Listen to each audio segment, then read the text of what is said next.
Hi, welcome to Exploring the Illusion of Free Will. My name is George Ortega, and we have with us via video Chandler Klebs, my new co-host, who's going to do a segment on why randomness doesn't help the free will argument. You know, the title of this episode is Free Will, Why Randomness Won't Help. This is episode number 183, okay? We've been at this for about 4 years, over 4 years.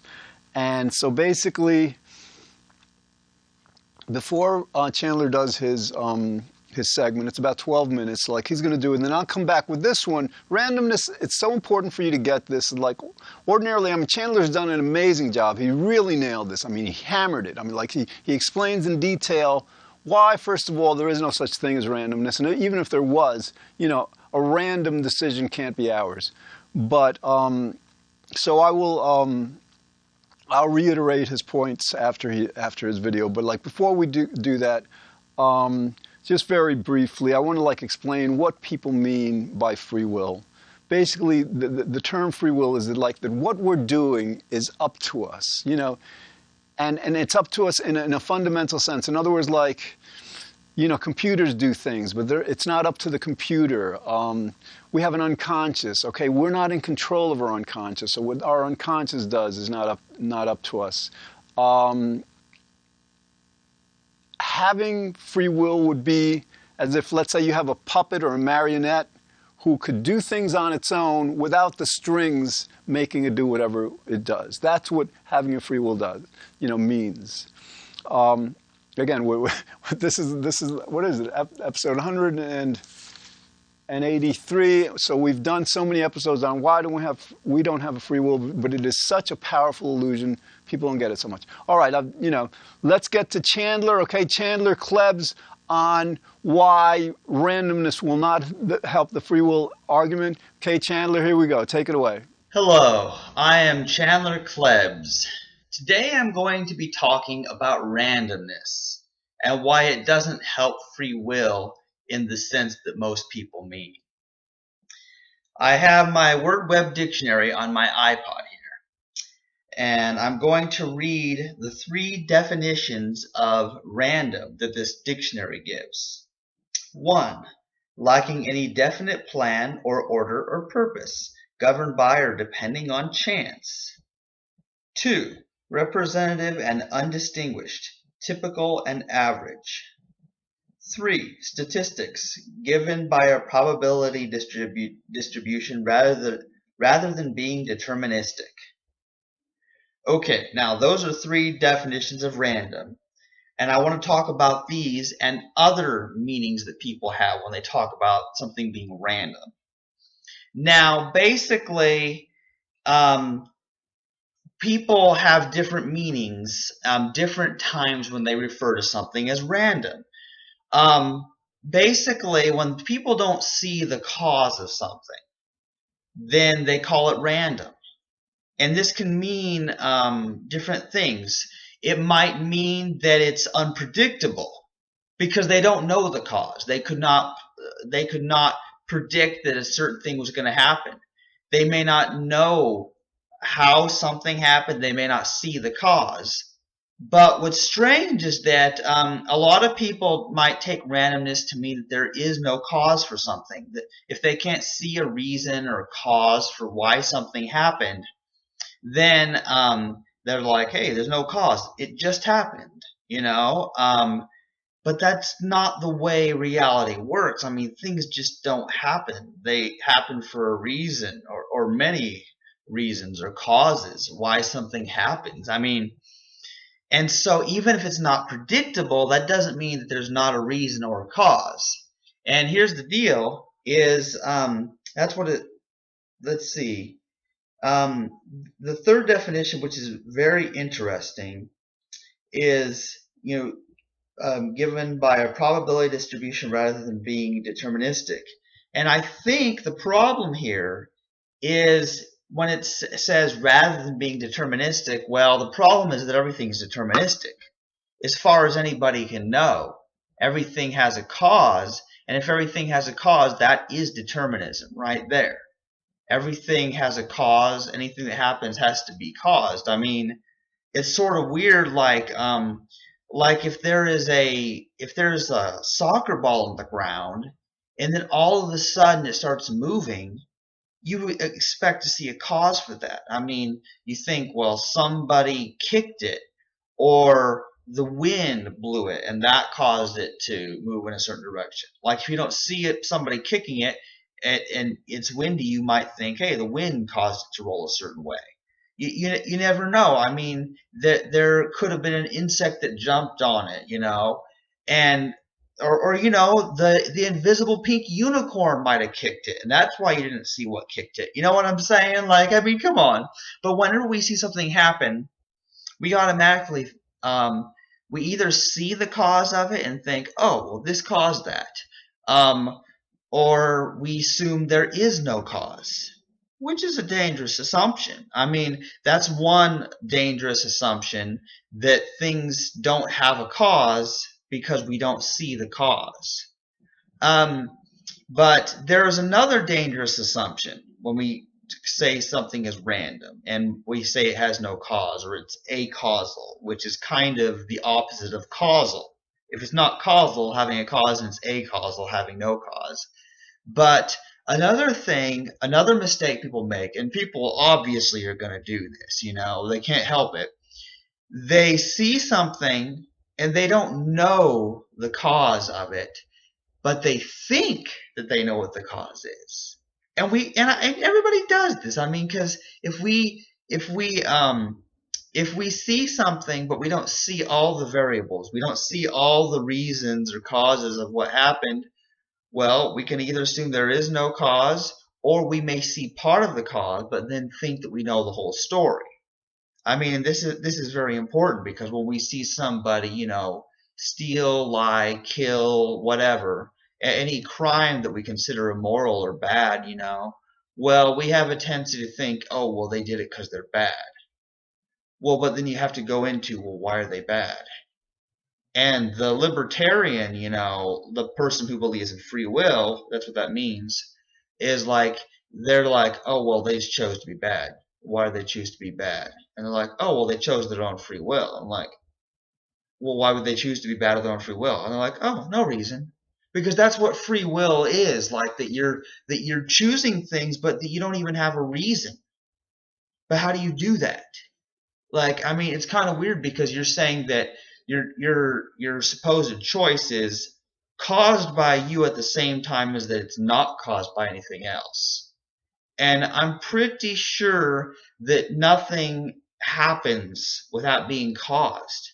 You know what I mean? I mean, when you like when a school shooting happens, and some dude, like gets a gun and then, shoots 100 people in a public school and then shoots himself. Well, there's a cause for the killing of those people. The cause was bullets fired from the gun, most likely. So there's a cause for that. But then they're like, well, what's the cause of the bullets? Well, the guy had the gun and he pulled the trigger. Well, what's the cause for the guy doing that?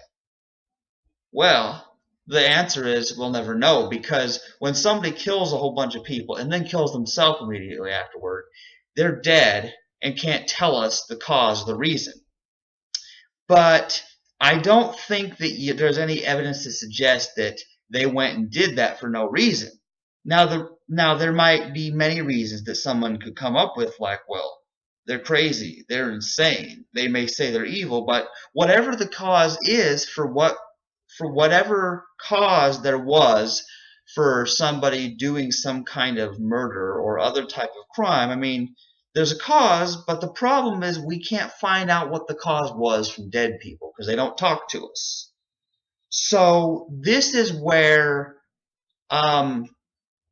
agnosticism, basically, and when I'm talking agnosticism, I'm not talking about agnosticism in the sense of about knowing whether there's a God or not. I'm talking about agnosticism basically saying, I don't know. Basically, I don't know what the cause of something is, because everything has a cause, and each cause has a cause. And so we have the infinite regression of things that happened long before we came into existence. What we say is our free choices, which is weird. Free choice. What's the opposite? An unfree choice? In which case, how is it a choice? Um, but anyway, that's the reason why free will is impossible, basically, because everything that I do, even the words I speak, are part of the English language, which I did not invent, and words have been invented and used since before I existed, before I was even conceived. So there's no way to say that the words I'm saying are free from prior causes or free from things outside of my control. Even the Word Web Dictionary was created by other people, and has definitions of words, and the definitions of words are based on their usage, their meaning, how people understand them. And so I use dictionaries as a guide, like not to prove a point so much, although sometimes it's helpful. The point of using dictionaries is like, okay, well, here's what people mean when they use this word, and so if people have different ways of understanding random, but that seems to be the main thing. Is some people say, oh well, I don't see the cause for that, and some people conclude there is no cause, you know and so that's why we call it random or acausal.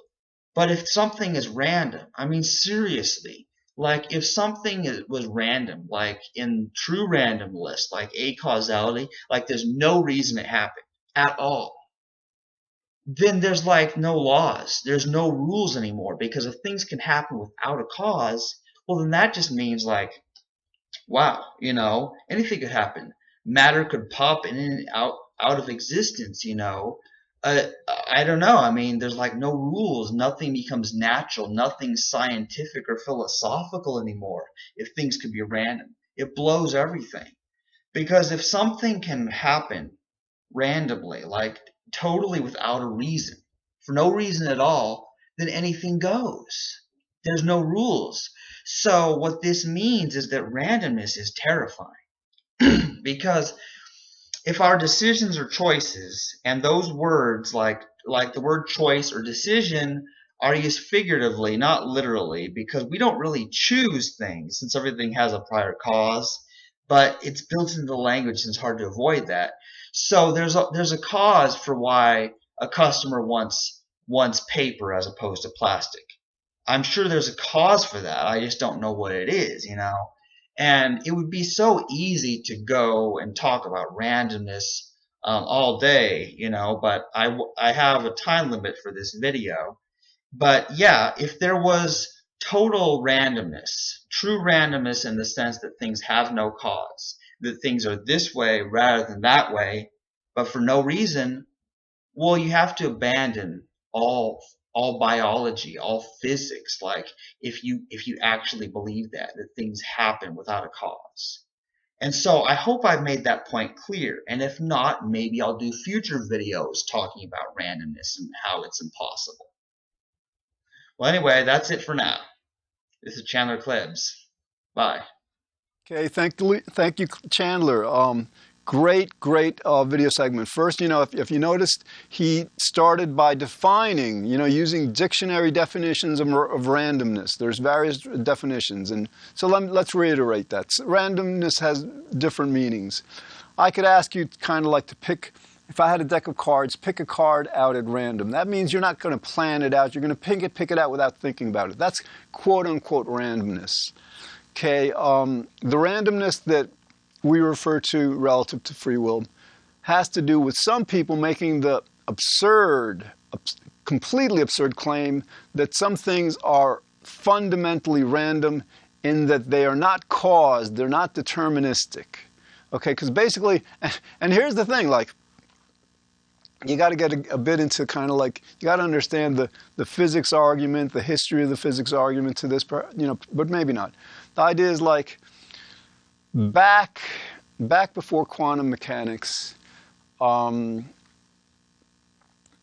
could basically like measure objects, whether they're planets or baseballs or whatever, and just knowing their momentum and position. Momentum is their direction and velocity, and their position. If we know that, we can like predict their behavior, predict the behavior of a baseball, predict the behavior of a planet, of a moon, whatever. And we do that, because like physics allows us to do that. We do that really well.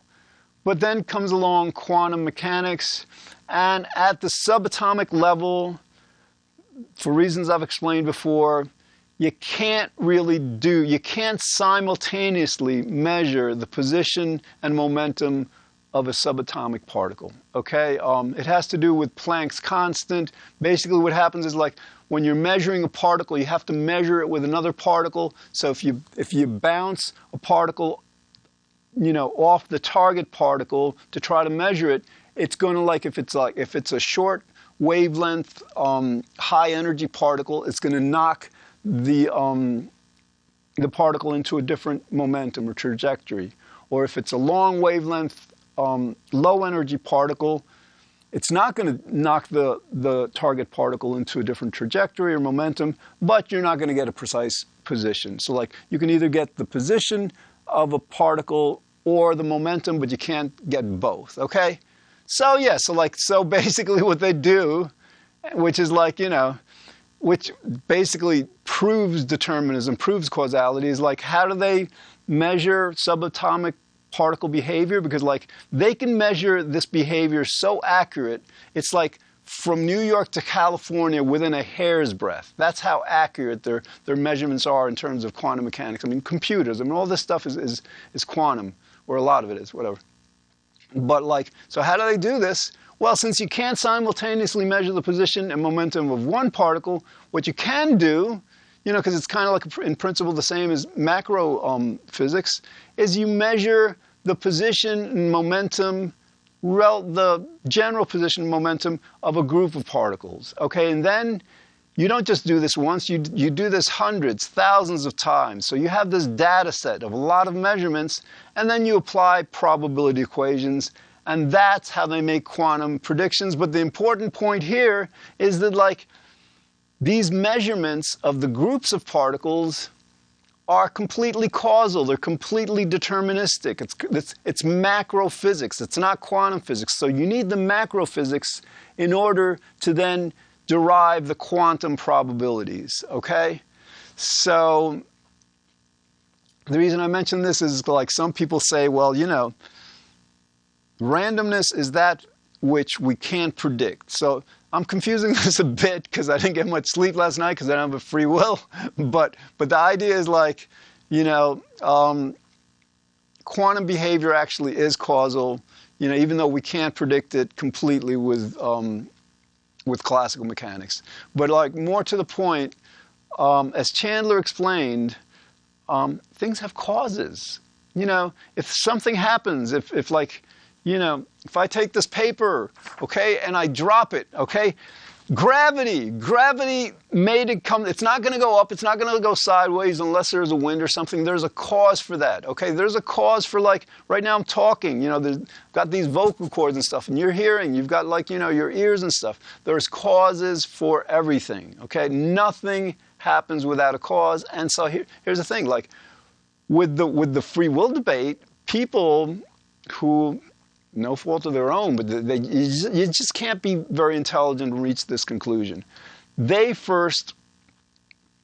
understand that causality makes free will impossible. They understand if everything has a cause, then, like very briefly, if our decisions, if our actions have causes, and then there's causes to the causes of our actions, and causes to the causes of those causes, and causes to those causes, and causes to those causes, what you get is a chain of cause and effect, okay? This is standard basic science. As a matter of fact, it's so standard that our science, we wouldn't have science without causality, because science is basically predicated on this, what we refer to as the scientific method, okay? That's how we do science. And scientific method basically essentially says, same cause, same effect. You do an experiment, if you get the same effect from the same cause, then you're reaching a truth. Then you're understanding the phenomenon. All right, so basically,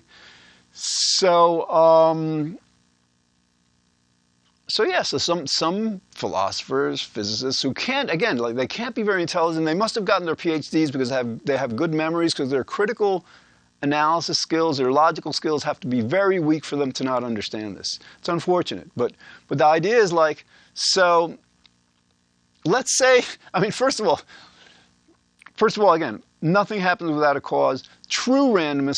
Some of these, scientists, philosophers saying, well, some things just happen. They're not caused. They just happen. So as Chandler explained, no, nothing just happens. And as he also explained, we did this on the show before also. Let's say we give them the benefit of the doubt. Let's say, yeah, fine. Our decisions, some things, are not caused, and that means that maybe our decisions and our actions are not caused. And so, then you have to ask yourself, oh yeah, well, how does that get you free will? How does that get you, because free will is basically we are deciding what we are doing of our own free will without anything like causality or unconscious or whatever deciding for us or taking part in the decision. In other words, free will is saying that we are causing our decisions, okay? So if you want to try to refute causality by claiming there's fundamental randomness in nature and then apply that understanding of the free will, what do you get? The best you get is all right, we act, we make decisions, we do things, but these things are happening without a cause. And they can't even be happening with magic, because whatever that is, if it was magical, then magic would be a cause. So basically randomness, this idea that some people have, and Einstein was against this, by the way. He said God doesn't play dice. There is nothing. Leucippus, a Greek guy, he said this when did he say this? 500 BC, whatever. He said nothing happens at random and everything for a reason by necessity. We've understood this. So,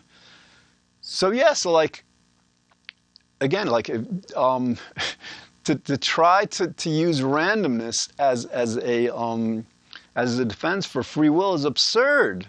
It's absolutely absurd, and this is serious because you get these peer review philosophy, psychology journals publishing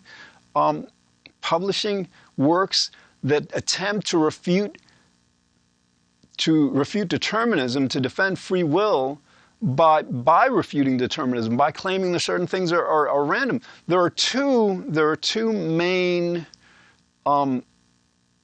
scientific journals. They cover all fields, and they are leagues above every other scientific journal published. I think they're published by some Britain company. They're the same company.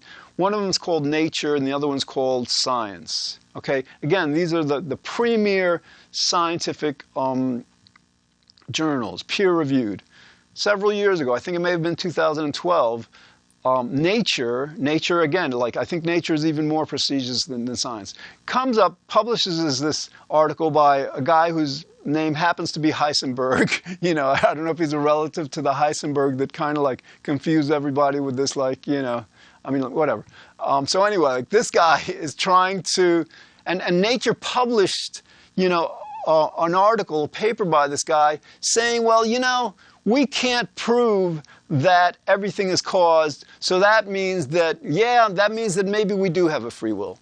My God, how do the editors of this prestigious Nature, this prestigious peer-reviewed journal, not understand that refuting causality, refuting determinism doesn't get you anywhere? Trying to prove, I just explained it, if our thoughts, if our behavior, if our actions are taking place randomly, they're taking place randomly. And again, even there is no such thing as randomness. There's only apparent randomness. Now, let me get into this. Sometimes, for example, if things are happening, if you kind of throw some ping pong balls up in the air, whatever, whole thing, and they fall down randomly, whatever, that means that you have no idea, there's so many forces in gravity, so many different forces interacting. You don't know what's causing them to land where they are. They're kind of they fall out, but that's only a figure of speech. That's quote unquote apparent randomness. In other words, sometimes we apply the word randomness to phenomenon that we are ignorant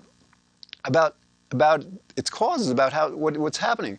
But that's not what some people claim. Some people claim that there's actual fundamental randomness, and that this prestigious journal, Nature, could even I mean, I can't even.